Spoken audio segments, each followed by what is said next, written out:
cases and 139 deaths. And I'm not sure if everybody's been watching, but once we first started hearing about this, at least when I paid attention, it was in March. And actually, what I can do, and I'm going to find it because I took some information from the date that I started listening to the news, like really paying attention to it, not like listening to it, but I was just really. The dates? I have some information of how many cases there were from that day, and I'll give that to you in a minute. I'm not sure if you had anything else on. I'm just going back when I first was introduced to what was going on. I knew it started in China, but when it came to the United States, I was in the area for training for a job.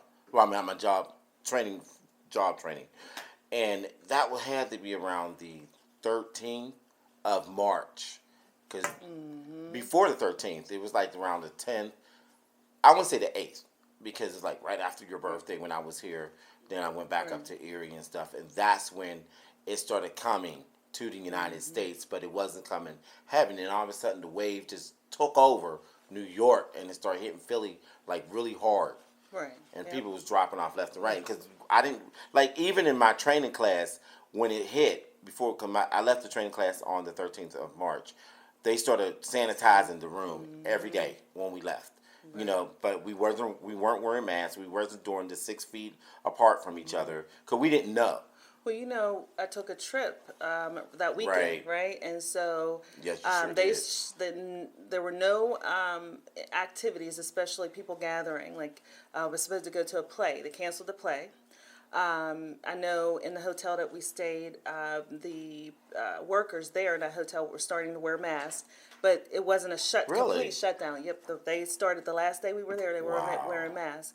So what I wanted to say is that I actually took information. So on April the 2nd, so I didn't really, I paid attention, but I didn't like write it down or anything, but I took notes on this. There were 419 cases.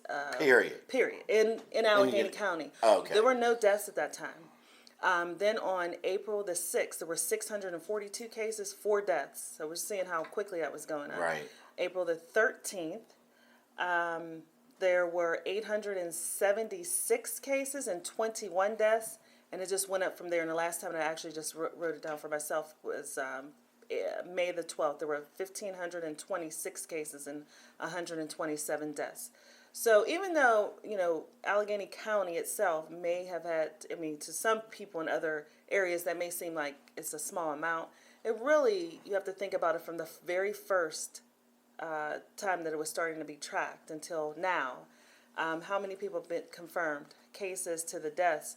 It's just really, it's really sad, and it's sad to say that I have had a family member that unfortunately passed away due to COVID-19, and it just is hitting a lot of people hard, and I think that, you know, at least for us, we've been very safe. A lot of people don't take this serious. Well, yeah, we've been quarantined.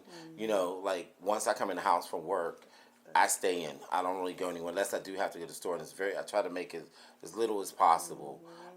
Going back to when you said you had a cousin pass from it.